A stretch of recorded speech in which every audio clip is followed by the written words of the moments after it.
이번 시험, 이제 요약집 강의하도록 하겠습니다. 그래서 요약집은 페이지 4페이지부터 있네요. 4페이지. 그래서 시설 개론편 4페이지 건축 구조편 1장 총론부터 보도록 하겠습니다.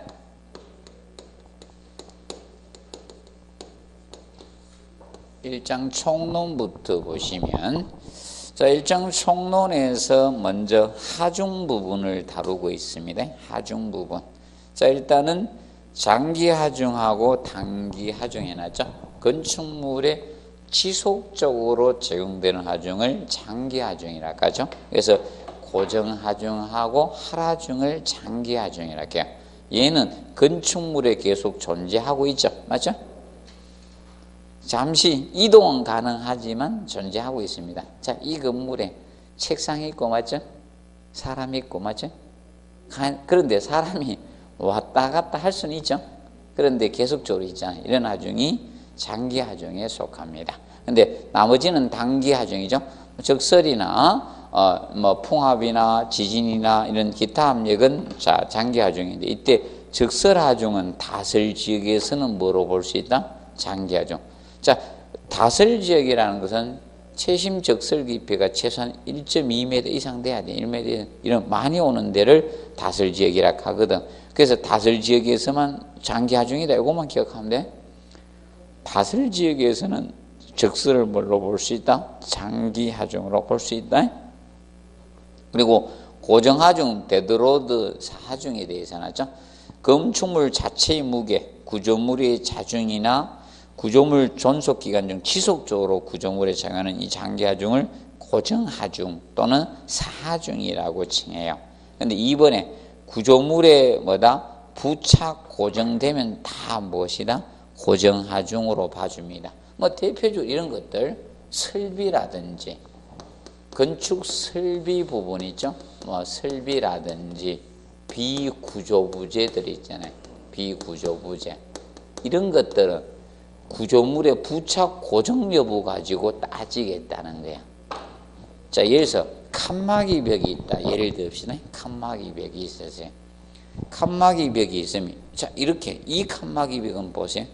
이 강의실하고 이 강의실 나중에 칸막이 벽 이미 부착 고정이 되어 있죠. 이런 거는 뭘로 본다? 고정 하중으로 봐주겠다. 그럼 부착 고정이 안 되면 무슨 하중? 하하중으로 봐주겠습니다. 적재 하중 밑에 4번으로 간다는 거예요. 4번.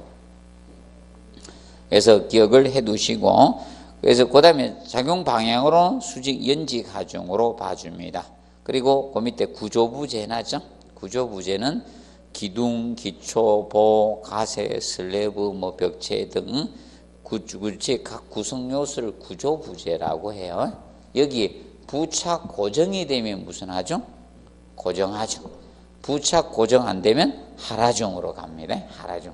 그럼 건물에 있는 건 딱 이거예요. 우리 지금 현재 책상 부착 고정이 되어 있어요. 이동 가능해요. 이거 이동 가능하죠. 이런 것은 무슨 하중? 하하중이다. 하하중이다 이겁니다. 그래서 이제 적재하중, 하하중에 대해서는 하죠. 바닥이나 지붕에 실리는 적재물이나 사람 등의 무게를 적재하중이라고 해요. 하하중 분류는 등분포 하하중하고 집중 하하중으로 구분이 되고 있다. 등분포는 골고루 분포된다고 해서 등분포라고 해요. 그러면 지금 현재 예를 들어서 이겁니다. 슬래브가 있으면 우리 하중이 이렇게 작용하잖아요. 책상이나 사람이 여러 개 분산돼 있죠. 이런 것은 무슨 분포? 등분포라고 해요. 그러면 이런 거 이렇게 작용하면 이건 등분포고, 이거는 한 곳에만 작용되면 이건 집중이 되는 거. 이렇게 작용되면 이건 집중이고 등분포. 그럼 아파트는 등분포 개념이죠, 맞죠? 일반실도 거의 등분포라고 보시면 돼요. 기계 설치하지 않는 이상 기본적으로 등분포라고 보시면 되는 겁니다. 그 다음에 3번 공동주택의 발코니 하하중은 거실 하하중 큰 값을 사용하는 것이 일반적입니다. 그래서 그 밑에 보시면 공동주택의 공용실은 얼마로 본다? 5kg 유톤으로 본다. 자, 그리고 주거용 건축물의 거실은 2kg 유톤/제곱미터. 근데 발코니는 출입바닥 하라중에 1.5배로 봐줍니다. 1.5배. 자, 그러면 주거용 건축물의 거실이 2니까 발코니는 얼마? 1.5배니까 3kg 유톤으로 설계를 하는 겁니다. 작년은 그래서 3번 개념 가지고 기출을 한 겁니다. 작년 시험이 19회 시험이 3번 가지고 다루었습니다. 그리고 계단은 단독주택 2세대 거주주택은 2kg 유톤으로 보는데 기타 계단은 5로 봐줍니다. 그러니까 기타 계단의 경우는 이거네요. 2세대가 아니면 전부 다 뭐다? 2세대 거주주택은 이겁니다. 계단을 올라가서 1호, 2호만 있으면 이건 2세대 거주주택이 되는 거예요. 그럼 지금 현재 엘리베이터를 타고 올라가서 아파트 세대 각각으로 들어가고 있죠? 그거는 2세대 거주주택인 거예요. 그런데 복도형 아파트 있죠?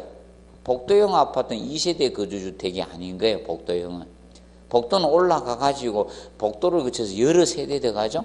그런 거는 5kg 유톤으로 설계한다는 겁니다. 그리고 우리 이 건물은 사무소 건물이잖아. 맞죠? 그럼 계단을 얼마로 설계된다? 5kg 유톤으로 설계한다. 그러면 2세대 거주주택이나 단독주택은 뭐 작용되는 하중이 적기 때문에 2로 설계하지만 나머지는 뭐다? 5kg 유톤으로 설계를 하자는 겁니다. 그리고 장기하중은 수직하중은 보통 장기하중으로 작용됩니다. 그럼 여러분들 이거잖아요. 고정하중이나 하라하중들이 건축물의 무엇으로? 장기하중으로 작용이 되죠. 맞죠? 아까 장기하중은 뭐가 장기하중이었겠어요? 고정하중하고 하라하중이었잖아요. 맞죠? 그리고 2번 장기하중은 철골조 건물보다 철근 콘크리트 건물이 더 커요. 왜냐하면 철골조는 적은 단면으로 큰 하중을 받아줄 수 있는데 철근 콘크리트는 자중이 무겁기 때문에 단면이 커야 된다 했죠. 그래서 철근 콘크리트 건물이 더 큽니다. 그리고 장기하중은 일반 지역에서는 고정하중과 하라중의 조합으로 보지만 그 4번에죠. 다설 지역은 뭐도 포함시킨다? 적설하중도 포함시켜줘야 된다는 점을 좀 주의해 주시면 된다. 그리고 우측에 적설하중에 대해서 이제 보시면 지붕에 실리는 눈의 무게를 적설하중, 스노로드를 적설하중인데 일반적으로 단기하중으로 보지만 다설 지역에서는 뭐로 본다? 장기하중으로 설계를 한다. 그리고 두 번째 적설하중 계산은 눈의 단위 중량, 적설 깊이, 지붕의 경사도, 지붕의 형상에 영향을 받아요. 밑줄 거세요? 그래서 지붕의 경사도 지금 형상도 영향을 받습니다. 예. 그 가장 기본은 이거라겠죠. 적설하중할 때 가장 기본은 이건데 그것도 고려를 좀 해준다는 거예요. 적설하중은 일반적으로 눈의 단위 중량에다가 가장 기본이 사실 이거거든. 적설 깊이, 적설량을 곱해서 산정하는 게 기본이거든. 이것이 기본인데 지붕의 경사도나 지붕의 형상도 영향을 어느 정도 받습니다. 그래서 지붕을 이렇게 만드는 것은 좋은 눈이 많은 지붕 경사를 둬야 되죠. 이런 것은 적합도가 있는데 만약 이렇게 하면 된다 해서 안 되겠네. 이렇게 하거나 이런 식으로 이건 안 되죠. 눈이 많이 오는 지역을 지붕을 이렇게 설계하면 큰일 납니다. 아, 이게 동해안 일대에서 시장 지붕을 이렇게 만들어 붕괴됐잖아요. 우리나라 동해안 눈 많이 와요, 저기요. 눈 많이 오는 데가 동해안 아닙니까? 그래서 문제가 됐었죠. 간단히 봐두시고. 자, 그 다음에 이제 풍화중이죠. 자, 6번의 풍화중은 뭐 일반적으로 행력으로 수평력으로 작용하나 건물의 높이가 높아짐에 따라서 어떻게 증가합니다. 건물이 높아질수록 이 풍화중은 증가해요. 그래서 이겁니다. 초고층 건물들은 지진하중보다 풍화중을 더 주의 깊게 설계합니다. 더 중요하게 설계합니다. 왜 그런가 하면 보통 건축물이 층수가 높아지면 이거요. 뼈대가 어떻게 튼튼해집니까? 얇아집니까? 뼈대가 튼튼해질 수밖에 없잖아요. 맞죠? 그렇다 보니까 보통 더 설계를 잘 해주는 겁니다. 튼튼하니까. 그래서 풍화중 설계를 더 많이 고려를 합니다. 그리고 이제 마지막 7번 지진하중은 올해 잘 해놓으세요. 지진하중은. 그래서 지진하중은 기초의 형태나 지중구에서 가능한 어떻게 단순한 게 좋아요. 복잡하면 좋지 않습니다. 그리고 2번에 집안의 액상화 현상이 우려되는 곳은 액상화를 유동화라고도 합니다. 액상화 또는 유동화 이렇게 취합니다. 액상화 또는 유동화란 문장을 써요. 액상화 또는 유동화 이런 문장을 쓰네. 액상화, 유동화. 그래서 액상화, 유동화 현상은 집안이 지진 시 뭐처럼 액체처럼 움직이는 현상을 액상화, 유동화 현상이라고 합니다. 우려지는 기초, 지중구조물과 기초를 뭐다? 일치화시켜 주셔야 돼요. 일치화시켜 주시고, 그 다음에 3번에 불편한 구조물 무게를 최대한 어떻게 줄이는 것이 좋습니다. 3번 가지고 한번 냈었어요. 3번 가지고. 그래서 이제 이거는 뭐 때문인가 하면 이것 때문이죠. 지진력은 사실 이렇게 된다. 그죠? 지진력은 고정하중에다가 플러스 하라중. 이 두 개의 합에다가 무슨 진도를 곱했다? 수평 진도를 곱한 거야. 이것이 무슨 역이다? 지진력이라는 거야. 이것이 지진력이기 때문에 자, 이것이 무게가 커지면 지진력도 지진하중도 커진다는 거예요. 그래서 이 무게를 최대한 줄여줘야 된다는 겁니다. 줄여줘야 된다는 겁니다. 그 점에 대해서 기억하시고, 그 다음에 4번도 한번 냈습니다. 평면계획 시 정형평면계획으로 비틀림 효과를 억제해 줘야 되는데, 비정형평면으로 설계한다. 이렇게 해서 출제를 했습니다. 정형평면이 유리합니다. 그래서 여러분들 이거하고 같다 했죠? 서 있을 때 이렇게 있는 것보다 이렇게 서 있는 게 잘 안 넘어지죠? 이렇게 있으면 쉽게 무너진다 했어요. 그래서 그 다음에 이제 5번에 기둥 파괴보다 뭐다? 보 파괴를 유도한다. 자, 5번 개념 바로 이걸 하겠습니다. 자, 전단 파괴보다 힘 파괴를 전단 파괴보다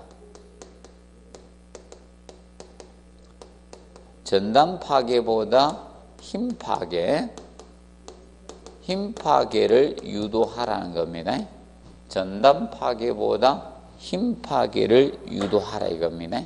전단 파괴보다 힘 파괴를 유도하라 이 뜻입니다. 힘 파괴를 유도해 주자 이겁니다. 그러면 이걸 다르게 이야기하면 이 골조 구조. 자, 이 골조 구조 개념이 라멘 구조라 했죠? 라멘 구조. 골조 구조. 그래서 골조 구조, 라멘 구조. 골조 구조는 자, 이 보통 지진 에너지를 보가 흡수하도록 설계하라 이게 지진 에너지를 보가 흡수하도록 설계하라는 겁니다. 흡수하도록 설계하자 이거예요. 이것이 바로 5번 개념이 되는 겁니다. 5번. 그래서 보가 에너지를 흡수하도록 설계하라는 겁니다. 그리고 6번에 건물의 고유 진동주의가 증가할수록 지진 하중은 감소합니다. 자, 기억하죠? 그래서 보통 이 고유 진동주의가 길어지면 지진 하중은 감소됩니다. 그래서 여러분들 이거죠. 얘를 칭하고 꽹가리를 기억하십시오. 누가 진동이 깁니까? 칭이 길죠. 작은 저것이 꽹가리가 진동주기가 짧아요. 그래서 보통 진동주기가 길어지면 지진 하중은 감소합니다. 건물이 그 층수가 높아 고층이면 건물이 커지잖아요. 그럼 진동주기가 길어집니다. 저층이면 진동주기가 짧아져요. 그러면 쉽게 그래서 여러분들 지진이 오면 저층 건물이 잘 파괴되는 거야. 고층 건물보다는. 진동주기하고 자, 이 지진력은 반대예요, 반대. 그래서 개념 알아두시고, 그 다음에 7번에 내진 설계했죠. 내진은 구조물의 지진력에 견디어 구조물의 강성을 확보하는 것은 일반 내진 개념이고, 근데 8번에 재진 나오죠. 지진과 바람에 의해서 이때는 제한은 저거 동조 질량 감쇄기라고 해놨죠. 밑줄 거지. 동조 질량 감쇄기, 이걸 재진 장치야. 그래서 이 재진 장치를 이용해서 제하는 기술은 무엇이다?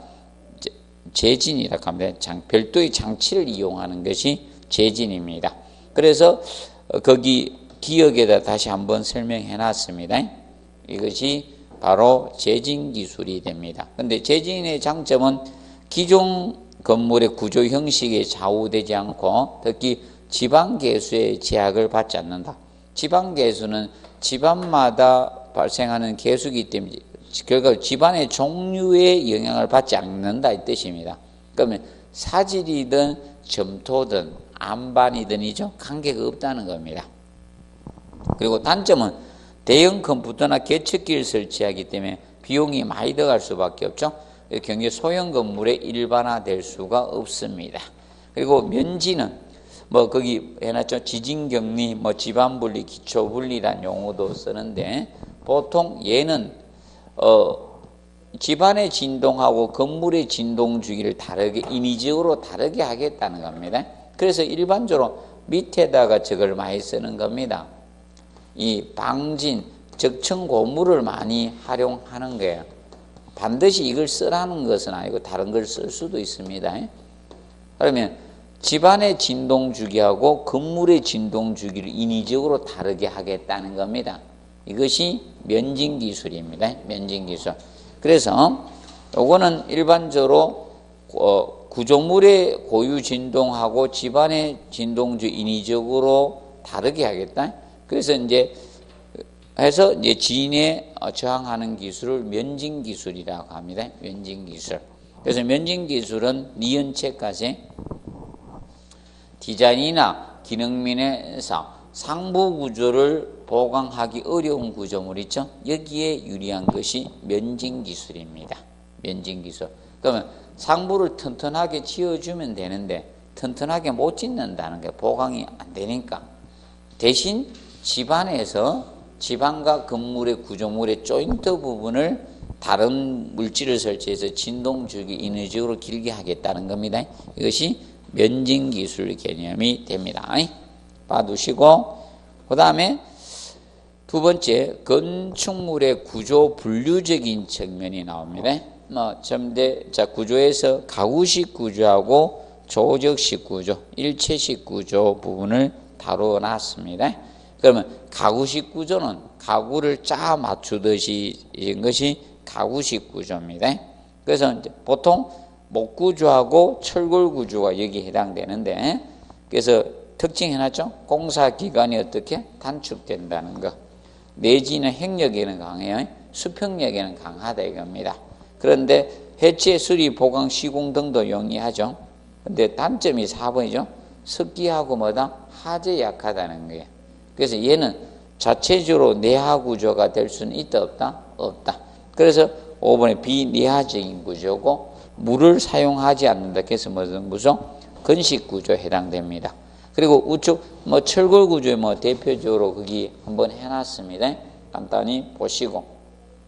근데 이 가구식 구조는요, 알아두실 것이 이 가구식 구조. 가구식 구조는 가장 안정적인 형태는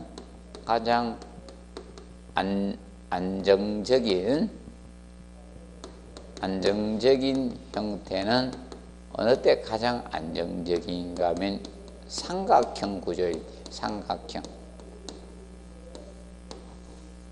가구식 구조는 가장 안정적일 때가 삼각형일 때, 삼각형일 때. 그래서 여러분들 겁니다. 파리 에펠탑을 쌓든 간에 어디 보면 이렇게 철로 이렇게 할 때 막 중간에 막 설치가 되는 거예요. 대각선 방향으로. 삼각형일 때 안정적이다 보니까. 보시고, 그 다음에 조적식 구조는 아, 참. 그리고 여러분들 이겁니다. 식자는 빼도 되고 넣어도 됩니다. 아, 쉽게 조적식 구조 이래도 되고 조적 구조 이래도 관계없어요. 가구식 구조, 그냥 가구 구조 이래도 관계없어요. 식자는 빼도 돼요.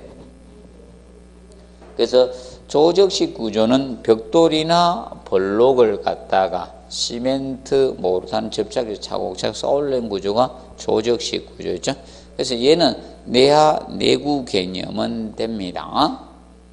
그런데 4번 먼저 보면 행력에 약하죠. 그래서 보강을 해주고 있는데, 그래서 이 행력에 취약하기 때문에 내진 구조라는 문장은 나와서는 된다, 아니다? 안 됩니다. 자, 지진이 대표적인 뭐다? 행력, 수평력이잖아. 그래서 1번에서 주의할 거는 이겁니다. 조적식 구조는 내하 내구적인 구조는 되지만 뭐는 나와서 안 된다? 내진 구조는 나오면 안 돼. 내진적이다. 자, 조적식 구조가 내진 구조가 될 수는 없어요. 내진적일 수는 없다. 그리고 이번에 힘의 전달은 뭐다? 압축력으로 힘을 전달을 합니다. 압축력으로 전달을 보통 합니다. 그래서 개구부를 뭐로 해준다? 아치 구조 내지 인방보로 보강해 줘야 돼요. 그래서 아치 구조의 원리가 이거잖아. 아치 구조는 원형으로 쌓아가지고 보통 아치 구조가 인장력을 뭐로 바꿔주는 겁니까? 압축력이죠. 인장력을 압축력, 누름이 뭐라? 압축력으로 바꿔주는 구조잖아요. 바꿔주는 구조가 아치 구조잖아요. 그래서 개구상부를 아치 구조로 설계하는데 안 되면, 쌓기 힘들면 가로지는 뭐다? 인방보로 보강이 되는 겁니다. 그 다음에 4번 행력에 취약한 구조다. 그래서 보강은 이제 테두리보를 설치하거나 병량을 증가하고 있는 겁니다. 그 다음에 일체식 구조가 시험에 가장 먼저 나왔던 것이 일체식 구조였습니다. 그래서 이제 일체식 구조는 우리가 알아두실 것이, 자, 철근 콘크리트 구조나 철골 철근 콘크리트 구조가 무슨 구조? 일체식 구조에 속합니다. 그러면 접합부가 일체화된 방식이 일체식 구조가 되는데, SRC 구조부터 먼저 이제 출제가 됐습니다. 제일 먼저 나올 때. 그러면 일체식 구조는 우리가 이거 명심하라. 얘는 사실상 뭐가 된다 했어요? 일체식 구조가 실제적으로 적이 된다 했죠. 얘가 접합부가 일체화가 되고, 그다음에 얘는 모든 게 다 된다 했죠. 내하, 내구, 내진 구조 다 된다 했죠. 내하도 되고 내진, 내구, 내풍 다 된다 했죠. 모두 해당이 된다. 일체식 구조가 다 된다고 했습니다. 그런데 일체식 구조는 문제가 이거죠. 보통 뭘 하다 보니까, 콘크리트를 탓을 하다 보니까 무게가 가벼워진다, 무거워진다? 자중이 많이 나가는 방식이 일체식 구조가 됩니다. 근데 이제 이거는 조금 정리를 해두라겠죠? 라멘 구조. 그래서 철근 콘크리트 구조는 구조를 레인포스 콘크리트에서 보강된 콘크리트에서 RC조라고 칭했습니다. RC조라고 칭하는데, 이 RC조는 우리가 크게 여러 가지 있는데, 아파트 이 골조 개념상은 대표적으로 몇 가지? 2가지가 있다고 했어요. 그것이 라멘 구조인 골조 구조하고 라멘 구조, 골조 구조 또는 기둥보 구조라고도 칭했습니다. 라멘 구조하고, 그 다음에 무슨 구조? 벽식 구조. 이 벽식 구조가 있는데, 이 벽식 구조는 전단벽이라고 됐죠. 전단벽식 구조라고도 했습니다. 이 2가지.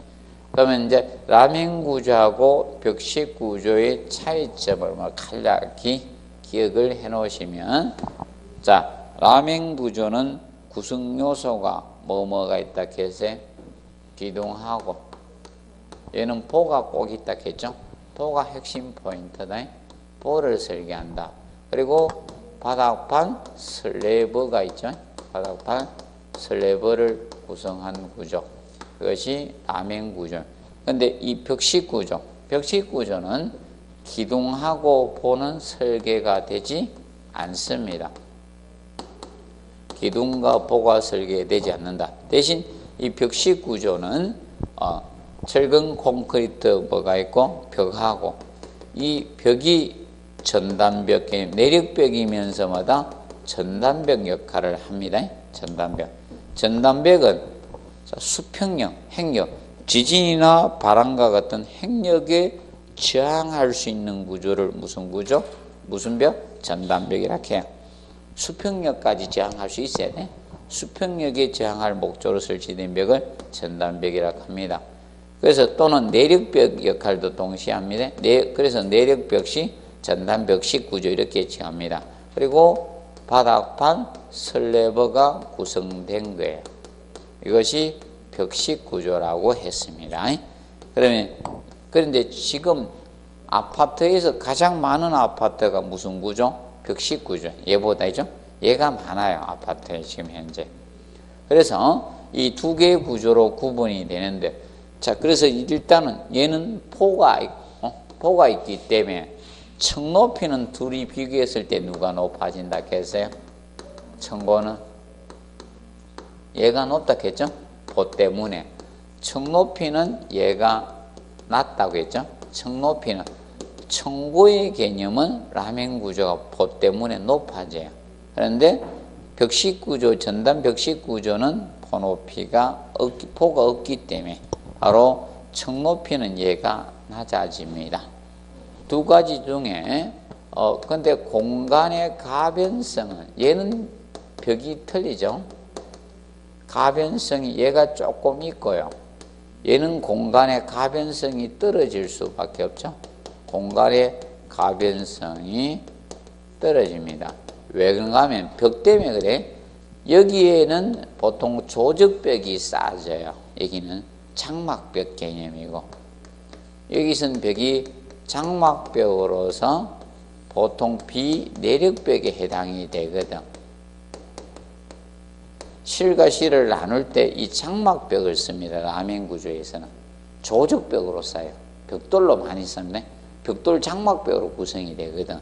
그 반면에 얘는 무슨 벽이다? 철근 콘크리트 내진벽 전단벽이야. 얘는 RC조로 되어 있는 거야. 벽이 철근 콘크리트로 되어 있습니다. 그러니까 누가 공간의 가변성이 없을 수밖에 없다? 이거죠. 얘가 없는 거예요. 그러면 자, 우리가 옆방을 걸어서 확장하기 쉬워요, 어려워요? 어려운 거예요. 허가도 안 해줘요. 그래서 유일하게 저거죠, 발코니 쪽 있죠, 염도용으로 베란다 쪽만 확장을 하고 있는 겁니다.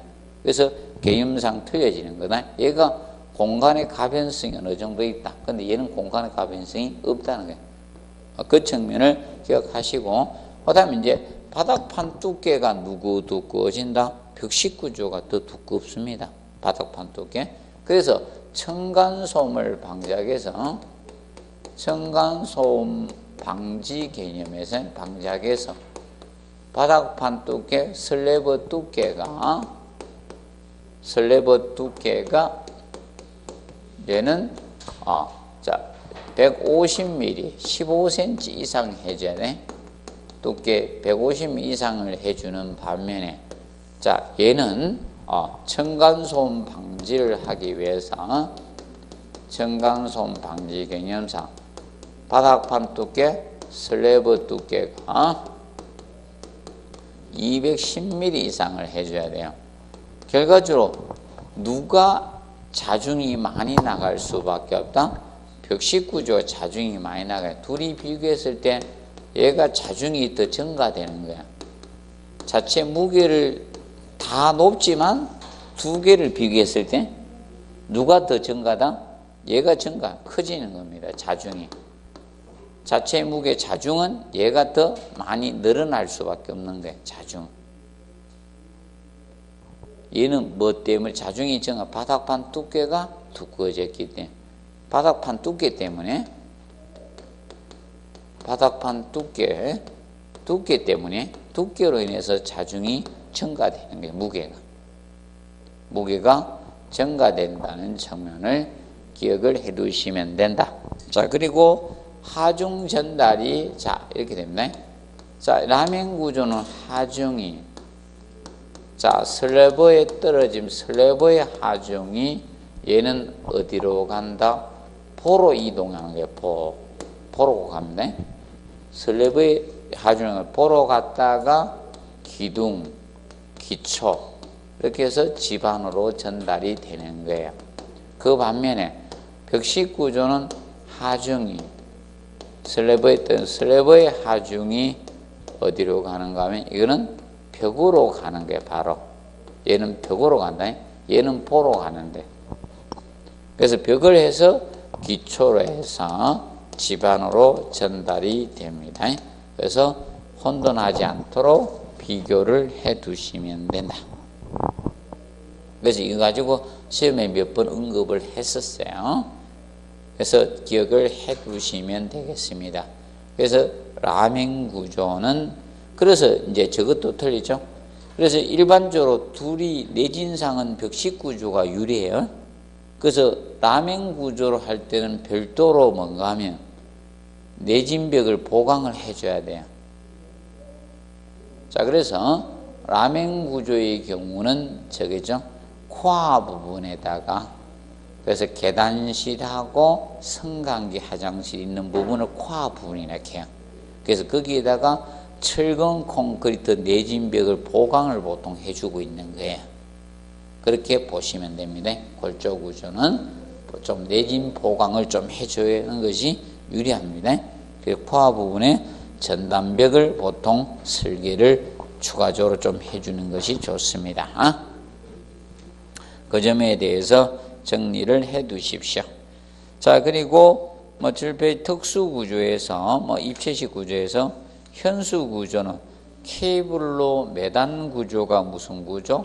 현수 구조였죠. 현수 구조. 그래서 이 현수 구조는 케이블에 그래서 인장 응력이 뭐다? 지배적입니다. 인장 응력은 잡아 당기는 힘이 인장력이라겠죠. 그 내부에 저항하려고 생기는 힘이 인장 응력이라고 합니다. 그래서 현수 구조는 어디에 많이 쓰나? 교량에 많이 쓰죠. 교량 쪽에 많이 씁니다. 그래서 큰 대형배가 다녀야 될 때. 그래서 여러분들 대표 현수 구조들 인천대교나 부산의 강한리 앞에 강한대교죠. 이런 것이 대표적인 현수 구조라고 보시면 됩니다. 자, 그리고 입체 트러스 구조는 보통 지붕틀에 쓰이는 거예요. 지붕틀. 이 지붕틀에 사용이 되는 거죠. 선형부대 입체적으로 조립을 해준 것이 바로 입체 트러스 구조입니다. 그래서 입체 트러스 구조에서는 부재가 축방향력만 받도록 설계해야 됩니다. 축방향력만.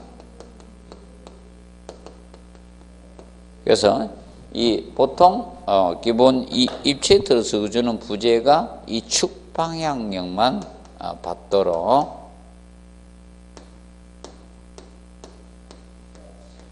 해야 한다는 점 기억을 하십시오. 다른 힘은 받으면 안 돼요.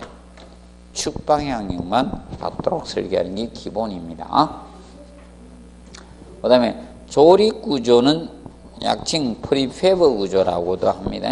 프리패브 구조. 자, 그래서 이 조립 구조는 공장 생산품을 현장에서 운반해서 현장에서 조립하는 구조가 조립 구조 되겠죠. 그래서 이제 접합부 일치하는 어렵습니다. 이게 단점이 됩니다. 그래서 1번 체크하시고, 그 다음에 날씨 영향을 받지 않고 가설물의 축소 사용으로 공기를 단축할 수 있고, 그 다음에 대규모 건물에 경제적이고 획일적인 건물에 유리합니다. 그러면 다양한 데는 좀 불리하다라고 보시면 되겠고, 그 다음에 네 번째, 설계상 다양성 문제가 있고 다양한 외형 추구는 곤란합니다. 왜냐하면 공장 생산법은 소품종을 갖다 대량 생산한 쪽으로 가죠. 다품종을 소량 생산한 쪽은 거기 가지 않지 않습니까? 그렇다 보니까 다양한 외형 추구는 곤란합니다. 그래서 옛날에 교복 입은 세대를 생각하면 되죠. 교복 입으면 옷의 다양성을 줄 수가 없죠. 그래서 옛날에 옛날 분들은 저거 했었잖아요. 바지를 갖다가 밑에 나팔 바지 만들어 입는 분도 있었고, 여성분들은 치마를 하도 짧게 하는 사람들 특이한 그것밖에 없었죠. 그 다음에 그거 보시고, 그 다음에 이제 조립식 구조는 패널식이 있고, 패널식이라는 건 얘기입니다. 쉽게 판. 그러면 바닥판이나 벽체와 같은 이죠. 판으로 생산하는 거 패널. 보통 우리가 판넬 또는 패널이라고도 했죠. 판처럼 생산하는 것이 패널식이고, 골조식은 기둥보 같은 걸 생산하는 게 골조식이에요. 기둥보 이런 거. 그러면 판의 개념, 바닥판이나 벽체와 같이 생산하는 것은 패널식, 그리고 기둥보 이런 것을 골조식이라고 해요. 기둥보 생산해서 조립하는 거. 그리고 상장식은 주거 유닛을 만드는 거예요. 단위를. 주거 유닛, 단위, 주거 유닛이 단위잖아요. 주거 유닛을 생산하는 거예요. 그럼 예를 들어서 크게 생산하면 이거죠. 한 세대를 생산하는 거고, 적게 생산하면 아니죠? 방을 만들어서 조립하는데 이렇게 보시면 돼. 그 주거 유닛은, 그러면 운반의 가장 문제점이 되는 것은 뭐다? 상자식, 박스식이겠죠, 맞죠? 아닙니까? 주거 유닛을 한 세대를 다 만들어 오면요, 운반할 때 힘들겠죠? 상식적으로 생각하시면 되겠죠? 네. 그렇게 보시면 되겠습니다. 그 점 봐두시고요. 그 다음에 자 3번에 커튼을 구조가 나오죠. 커튼을. 자, 커튼을 구조라는 것은 커튼월. 월이 뭡니까? 벽이죠. 원래 커튼과 같은 월이 되게 커튼을. 월이 벽입니다. 커튼을 구조는 사실 이거라고 보시면 된다. 건축물의 외벽을 철근 콘크리트나 벽돌 같은 거나 이런 거 가지고 쌓아버리면 건물의 무게가 너무 많이 나가잖아요. 그래서 이제 고층 건물은 외벽을 공장 생산품을 이용해서 조립하죠.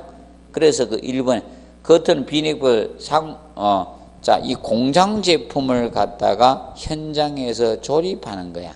그래서 거기 보면 3번 해놨죠. 커튼 건물의 고층화에 따라 외벽을 경량하는 이점이 있다 나오죠. 그러면 사실상 이겁니다. 커튼은 외벽을 공장 생산품으로 한다? 조립을 하는 벽이야, 쉽게 이야기하면. 옛날에 커튼의 개념 비내력벽을 의미했는데, 지금은 공장 생산품으로 외벽을 조립하는 거예요. 그 목적은 사실 이게 되겠죠. 커튼을 사용 목적은 무게를 줄이기 위해서 합니까? 늘리기 위해서요? 줄이기 위해서요? 사용 목적은 이겁니다. 자, 이 사중, 고정 하중을 줄이기 위해서요? 사중 감소 목적입니다. 사중을 줄이겠다는 거예요. 고정 하중을 쉽게. 감소 목적으로 사용하고, 그 다음에 여러분들 외벽을 조립하니까 보기 좀 괜찮죠? 요새 딱 건물 지면 현대식 느낌이라 하면 요새 뭐예요? 그 느낌이 빌딩 짓는 거 딱 보면 현대식 느낌이라 딱 하면 외벽이 뭘로 많이 합니까? 유리로 많이 하잖아요. 유리로 해가지고 이제 반짝반짝하게 금속이나 유리 딱 써가지고 이제 그렇게 처리하다 보니까 그게 현대식 느낌이잖아요. 맞아요? 과거하면 이렇게 장중하죠. 돌이나 이런 걸로 외벽이래요. 마감해가지고 옛날 고풍하면 맞죠? 장엄함 그런 쪽으로 갔는데, 그리고 옛날에 보면 있잖아요. 주택을 지면 붉은 벽돌로 해가지고 짓고 있죠. 건물은 외벽을 막 돌 같은 걸로 많이 마감하고 이랬었어요. 맞죠? 그래서 이제 사중이 감소되고, 그 다음에 미관상 조금 좋아지겠죠? 미관을, 자, 좋게 하게, 미관상 좋게 해주는 거고, 그리고 사실 이거죠. 커튼을 사용하니까 공사 기간이 어떻게? 단축되죠. 맞죠? 뭐 등, 이런 걸 목적으로 커튼을 사용하는 겁니다, 사실. 그러면 주된 것은 원래 현장에서 주된 것은 이거겠죠. 그런데 이 목적상 주된 것은 이겁니다. 사중을 줄이기 위해서 사실 채택된 겁니다. 무게를 줄여주기 위해서. 그렇지만 현장에서 공사하는 사람들은 뭐 때문에 계세요? 아, 이걸 해야지 빨리 조립하니까 빨리빨리 되죠. 맞죠? 이 조립하다 보면 빨리 되거든. 쉽게 이겁니다. 공사 기간을 줄여서 지금 남겨먹는 것밖에 없거든요, 사실상. 그러니까 뭐 공사는 이미 빠다해. 이미 들어가고, 뭐 얼마 들어가고 이런 게 빠다하니까 공기를 얼마나 잘 단축하느냐에 따라서 있죠. 돈이 남고 부족하고 이래 보통 되거든요. 지금 공사는. 그래 보시면 됩니다. 그리고 이제 넘겨보시면, 그래서 이제, 그 1번 보고 가세요. 커튼을은 비내리고요. 상부 커튼을이나 상부에 고정 하중 커튼을 받아준다, 안 받아준다? 받아주냐. 그래서 비내력 때문에 상부 하중 분담하지 않는다는 점을 꼭 명심하시고, 그리고 8페이지 보면 내하 구조. 내하 구조는 하재 견딜 수 있는 구조를 무슨 구조? 내하 구조라고 합니다. 하재 견딜 수 있는 구조. 자, 그때 벽을 보시면, 벽은 철근 콘크리트조나 철골철근 콘 일체식 구조의 두께가 얼마 이상 되나? 10cm 이상이 되면 내하 구조로 보겠다는 거예요. 몇 cm 이상? 10cm 이상 됐을 때 내하 구조로 봐주겠다는 겁니다. 근데 벽돌조일 때는 19cm 이상이 돼야 된다, 그게. 19cm. 벽돌조 19cm 밑줄 끊으세요. 벽돌조 19cm 밑줄 그 여기 자 1비 두께죠. 벽이 1비 두께는 돼야 된다, 이게. 1비의 개념이 길이를 1비라 했죠. 길이만큼을 1비라 했잖아요. 그 정도 두께는 돼야지 내하 구조가 되겠다, 이게. 그리고 3번 바닥 봅니다. 바닥의 경우는 해놨죠. 철근 콘크리트나 철골철근 콘크리트 일체식 구조도 얼마? 10cm 이상이 돼주면 된다. 그런데 현행 아파트는, 자 봅시다. 현행 아파트의 경우는 여러분들 바닥판 두께가 벽식 구조일 때 21cm 이상이라고 했잖아요. 라멘 구조는 뭐다? 15cm 이상 하잖아. 그럼 전부 다 내하 구조 되죠? 이미 바닥판 두께가 최소 얼마 이상이면 된다? 10cm 이상이면 된다 했잖아요. 맞죠? 근데 지금 현재 층간소음을 방지하기 위해서 바닥판 두께가 맞춰진 거예요. 맞죠? 내하 구조는 이미 충족했죠? 라멘 구조일 때 15cm 이상. 맞죠? 벽식 구조 21cm 이상이니까 내하 구조 조건 이미 만족했잖아요. 15, 21cm를 설계하고 있으니까 내하 구조 되는 거예요. 하재 견딜 수 있는 겁니다. 그 점 한번 정리를 해 두시면 되겠습니다. 봐두시고.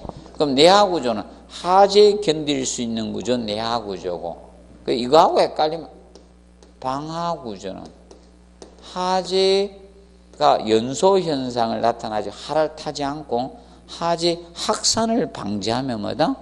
방하 구조 쉽게 이야기하면. 그러면 방하 구조는 하재에 견딜 수는 없어요.